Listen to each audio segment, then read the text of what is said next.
Assalamualaikum warahmatullahi wabarakatuh. Waalaikumsalam warahmatullahi wabarakatuh. Kami dari kelompok 4 akan membahas tentang teori belajar dan aplikasinya dalam pembelajaran. Saya Siti Nur Khalijah Hima sebagai moderator dan pemateri pertama, dan teman saya Febriana Elizabeth Panjaitan sebagai pemateri kedua. Saya Riko Adriansa sebagai pemateri ketiga. Nah, di sini saya akan membahas tentang teori belajar. Yang pertama yaitu behaviorisme. Teori behaviorisme merupakan salah satu pendekatan dalam pendidikan yang berfokus pada perilaku yang dapat diamati dan diukur dalam konteks PAUD. Teori ini sangat relevan karena dapat membantu memahami bagaimana anak belajar melalui interaksi dengan lingkungan dan stimulus yang ada. Dan yang kedua yaitu filsafat behaviorisme. Filsafat behaviorisme dalam pembelajaran dapat diartikan sebagai pengaruh permanen melalui pemahaman pada dasar perilaku, pengetahuan, serta keterampilan berpikir yang didapat melalui pengalaman. Pendidikan yang tumbuh serta berkembang secara bertahap dapat memahami karakteristik manusia dari periode ke periode. Dan juga pendidikan yang diberikan ketika proses belajar pada anak harus berguna secara lahir dan batin. Anak mulai sejak ini diusahakan untuk mencari dan menemukan diri sendiri sebagai ilmu pengetahuan dan keterampilan dalam pengetahuannya. Pada teori ini kami lebih mengkhususkan tahapan pengamatan, yang dimana karena pengamatan merupakan suatu konsep penting untuk melihat sebab terjadi atau tidaknya perubahan tingkah laku yang dapat dianalisis melalui yang pertama yaitu analisis tingkah laku, yang dimana telah muncul proses tahapan untuk melihat sikap karakter pada manusia dari mulai anak-anak sampai dewasa.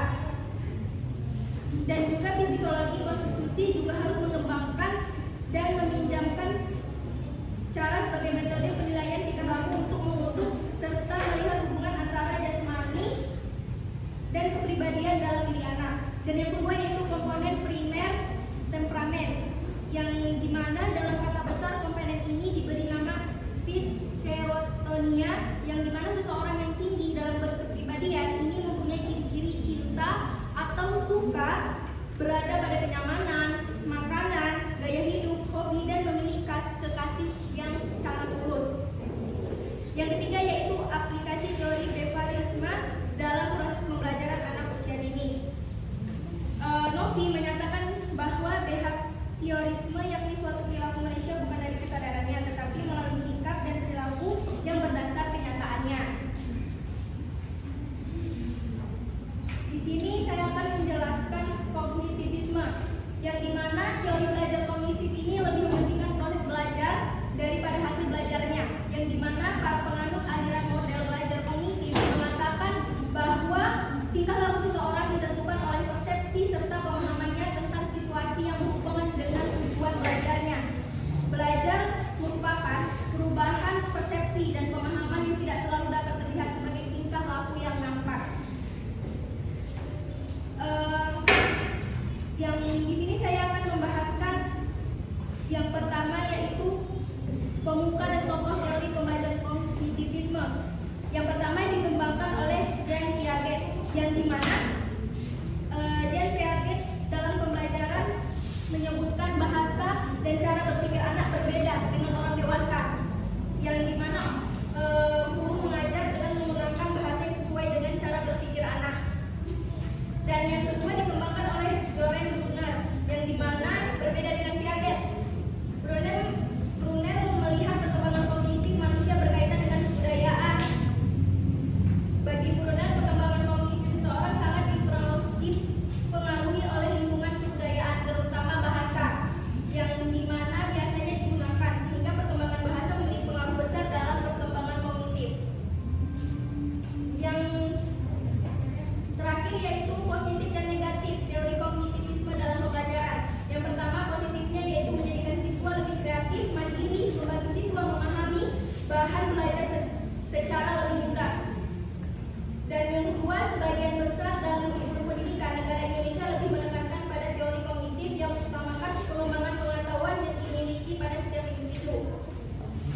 negatifnya yaitu teori tidak menyeluruh. Semua tingkat pendidikan sulit dipraktikkan, khususnya di tingkat lanjut, yang dimana beberapa prinsip seperti inteligensi sulit dipahami dan pemahamannya masih belum tuntas. Yang kedua, pada dasarnya teori kognitif ini lebih menekankan pada kemampuan ingatan peserta didik dan kemampuan ingatan masing-masing peserta didik, sehingga kelemahan yang terjadi di sini adalah selalu menganggap semua peserta didik itu mempunyai daya ingat yang sama dan tidak dibeda-bedakan oleh seorang guru. Baiklah, yang ketiga akan dibahas oleh teman saya, konstruktivisme. Baiklah, saya di sini akan melanjutkan materi konstruktivisme. Belajar dengan membangun sendiri pengetahuannya dengan konsep yang sudah dimiliki dan digabungkan dengan pengetahuan yang baru, sehingga peserta didik dapat menemukan konsepnya sendiri. Nah, teori konstruktivisme ini terbagi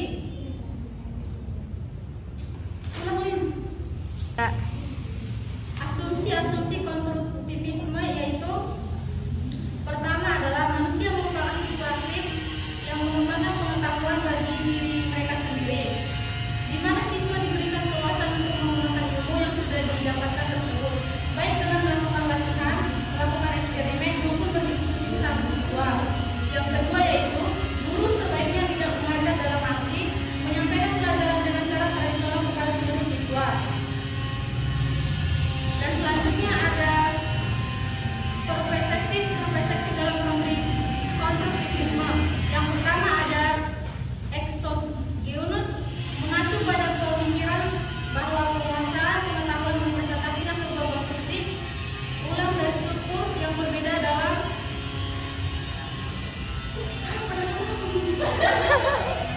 tiga. Selanjutnya ada perspektif dalam konstruktivisme. Yang pertama ialah exogenous, mengacu pada pemikiran bahwa penguasaan pengetahuan mempresentasikan sebuah konstruksi ulang dari strukturnya yang berbeda. Yang kedua ada endogenous, menekankan pada koordinasi tindak-tindakan yang sebelumnya. Yang ketiga ada dialektial, berpendapat bahwa pengetahuan tidak hanya dapat diperoleh melalui sekolah, akan tetapi bisa juga didapat melalui saling berinteraksi sesama teman, guru, tetangga, dan bahkan lingkungan sekitar. Selanjutnya ada humanistik. Proses belajar harus dimulai dan ditujukan untuk kepentingan memanusiakan manusia itu sendiri. Nah, di sini pandangan Hobbes terhadap belajar terbagi menjadi 4. Yang pertama, tahap pengalaman konkret.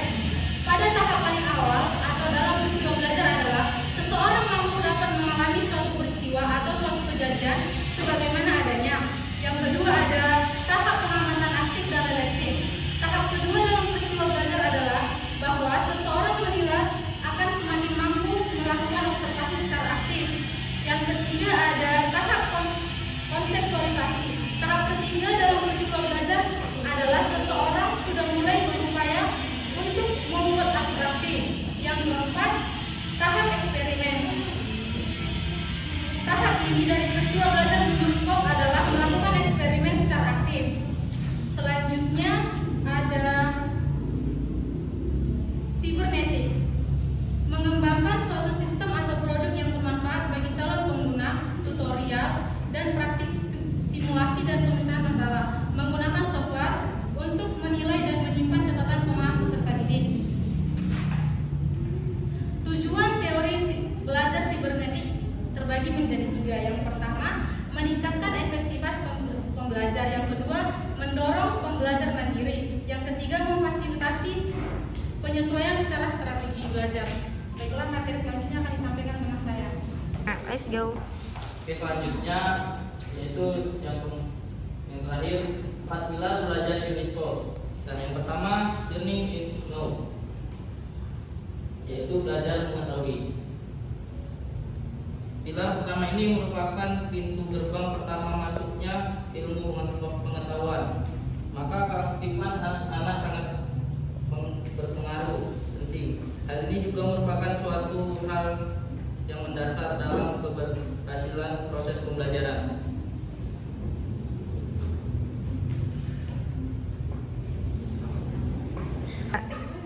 Kemudian yang terakhir yaitu 4 pilar belajar UNESCO. Nah, yang pertama learning to know, yaitu belajar mengetahui. Pilar pertama ini merupakan pintu gerbang pertama masuknya ilmu pengetahuan. Maka keaktifan anak-anak sangat penting. Hal ini juga merupakan suatu hal mendasar dalam keberhasilan proses belajar. Metode yang menarik dan inovatif dapat digunakan oleh pendidik untuk memberikan stimulus agar anak-anak aktif untuk mencari informasi baru. Kemudian pada bagian yang pertama ini tentunya memiliki prinsip-prinsip dalam penerapannya, yaitu yang pertama diarahkan untuk mampu mengembangkan ilmu dan terobosan teknologi untuk merespon sumber informasi baru. Kemudian yang kedua memanfaatkan teknologi sebagai sumber pembelajaran, dan yang ketiga yaitu network society, dan yang terakhir learning to learn the communication. Dan kemudian yang kedua yaitu learning to do, belajar melakukan sesuatu. Nah, pada pilar yang kedua ini, learning to do merupakan konsekuensi dari learning to know.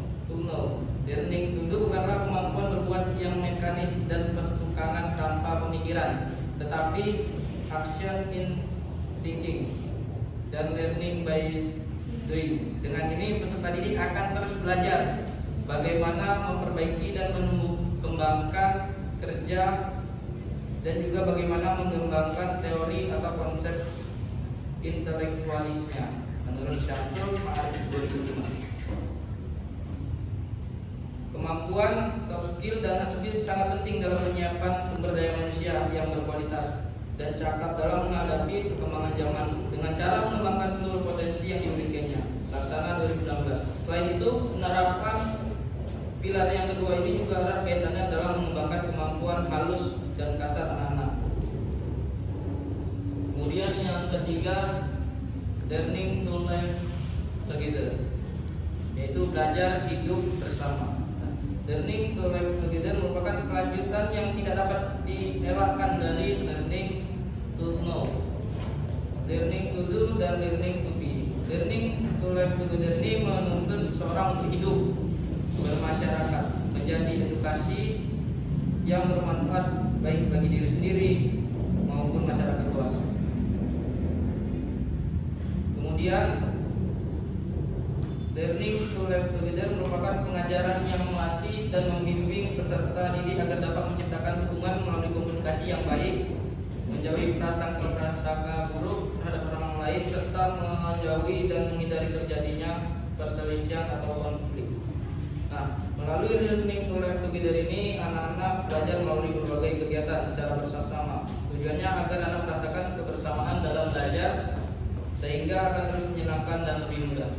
Kemudian yang terakhir, learning to be, yaitu belajar menjadi sesuatu. Nah, menurut UNESCO dalam tukiran Tani Redja pada buku guru profesional belajar menjadi seseorang sehingga dapat mengembangkan kepribadian lebih baik dan mampu bertindak otonomi, membuat pertimbangan dan rasa tanggung jawab. Dan dalam hubungan ini pendidikan juga tidak boleh memandang remeh satu aspek dari seseorang. Menurut Tan Reja 2016, learning to be ini juga merupakan kelengkapan dari learning to know dan learning to do. Vincent Cruz berpendapat bahwa manusia itu hidup sendiri tanpa kerjasama atau saling tergantung dengan manusia lain. Manusia di era sekarang ini bisa hanyut ditelan masa jika tidak berpegang teguh pada jati dirinya. Learning to be akan menuju peserta didik menjadi ilmuwan sehingga mampu menggali dan menemukan nilai kehidupannya sendiri dalam hidup bermasyarakat sebagai hasil belajar. Wiji Surwano 2006. Nah, jadi dengan diterapkannya 4 pilar ini diharapkan para guru mampu mendampingi anak-anak didiknya menjadi manusia yang berkualitas di kemudian hari. Untuk menciptakan pembelajaran yang berkualitas juga suasana pembelajaran harus diperhatikan agar lebih aktif, kreatif, efektif, dan menyenangkan. Kemudian UNESCO menyerancang 4 pilar pendidikan ini sebagai upaya untuk seorang guru atau pendidik dapat mengawal peserta didiknya menjadi individu yang unggul. Selain itu, tujuannya juga adalah agar menciptakan pembelajaran berkualitas sehingga anak-anak dapat berinovasi aktif. Mungkin untuk teman-teman ada pertanyaan. Kelompok 1 dulu ya.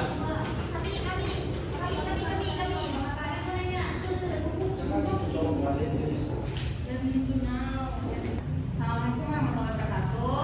Waalaikumsalam warahmatullahi wabarakatuh. Saya Putri Nasura, mewakili kelompok 1 ingin bertanya kepada kelompok 4.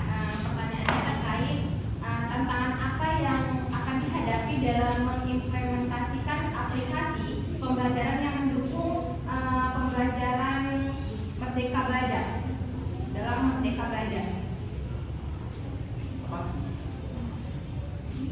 Tantangan apa yang akan dihadapi dalam mengimplementasikan aplikasi pembelajaran untuk mendukung metode pembelajaran Merdeka? Seperti itu. Assalamualaikum warahmatullahi wabarakatuh. Saya Dinda Azara dari kelompok 2 ingin bertanya kepada kelompok 4. Apa saja keuntungan dan tantangan yang dihadapi pendidik ketika mengaplikasikan teori belajar sosial dalam kelas? Terima kasih. Baiklah, saya dari kelompok 3 ingin bertanya apa saja faktor yang mempengaruhi gaya belajar siswa menurut teori belajar? Baik, kami dari kelompok 5 ingin bertanya kepada kelompok 4, bagaimana cara menerapkan teori belajar kognitivisme dalam pembelajaran bahasa Indonesia? Assalamualaikum warahmatullahi wabarakatuh. Waalaikumsalam. Saya Devina Gasani, perwakilan dari kelompok 6 ingin bertanya kepada kelompok 4, bagaimana cara teori belajar humanistik dapat membantu membangun motivasi intrinsik dalam diri siswa pembelajaran bahasa Indonesia?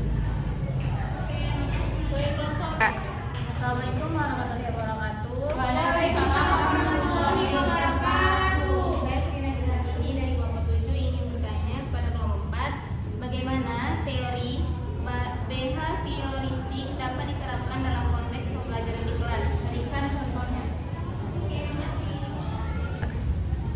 Di sini saya dari kelompok 8 ingin bertanya kepada kelompok 4, bagaimana teknologi dapat mendukung teori belajar sibernetik? Terima kasih.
baik, di sini saya akan menjawab pertanyaan dari kelompok 10, yaitu mengapa perkembangan kognitif dalam psikologi pendidikan penting dikuasai oleh seorang pendidik.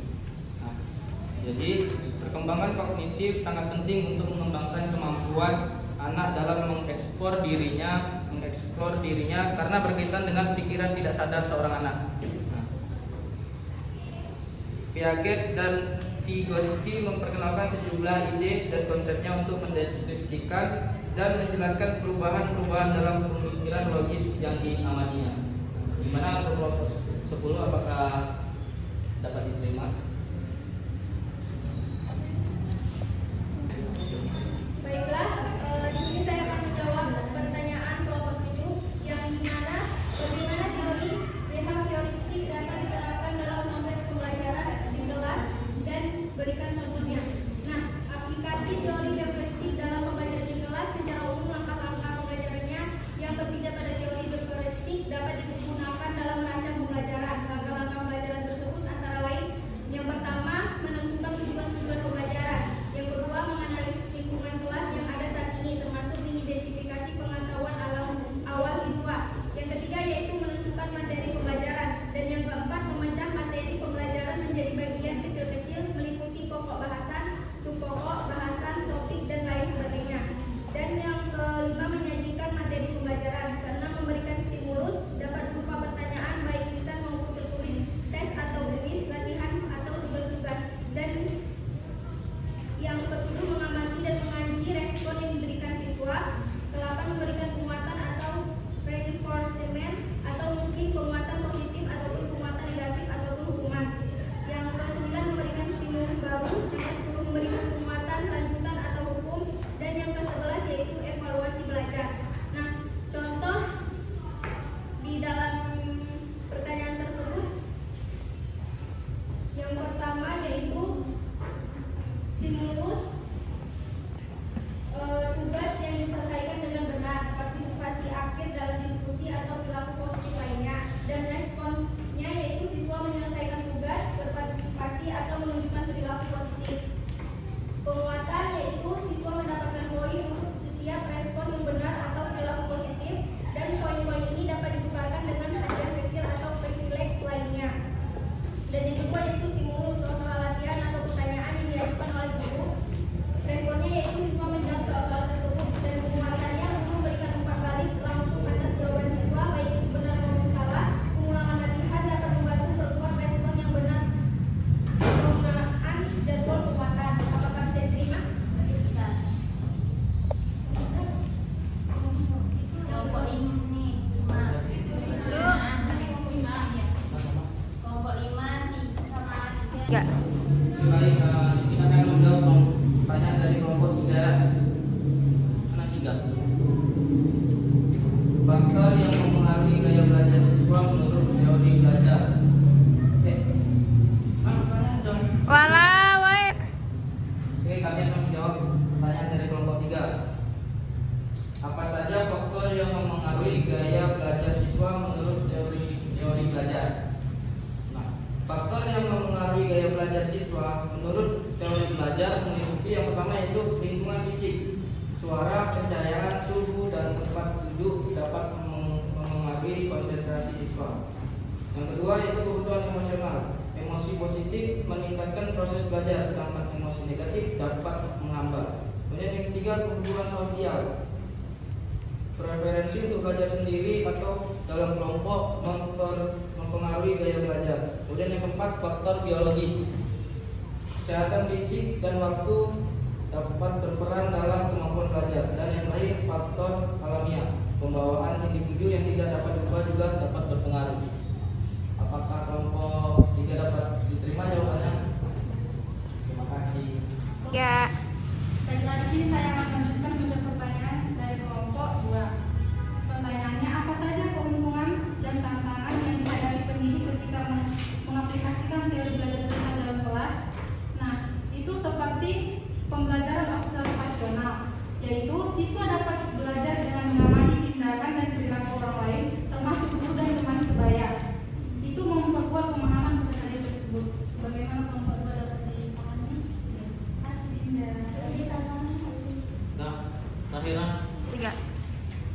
Oke baik, sini kami akan menjawab pertanyaan terakhir dari kelompok 5, yaitu bagaimana cara menerapkan teori belajar kognitivisme dalam pembelajaran bahasa Indonesia.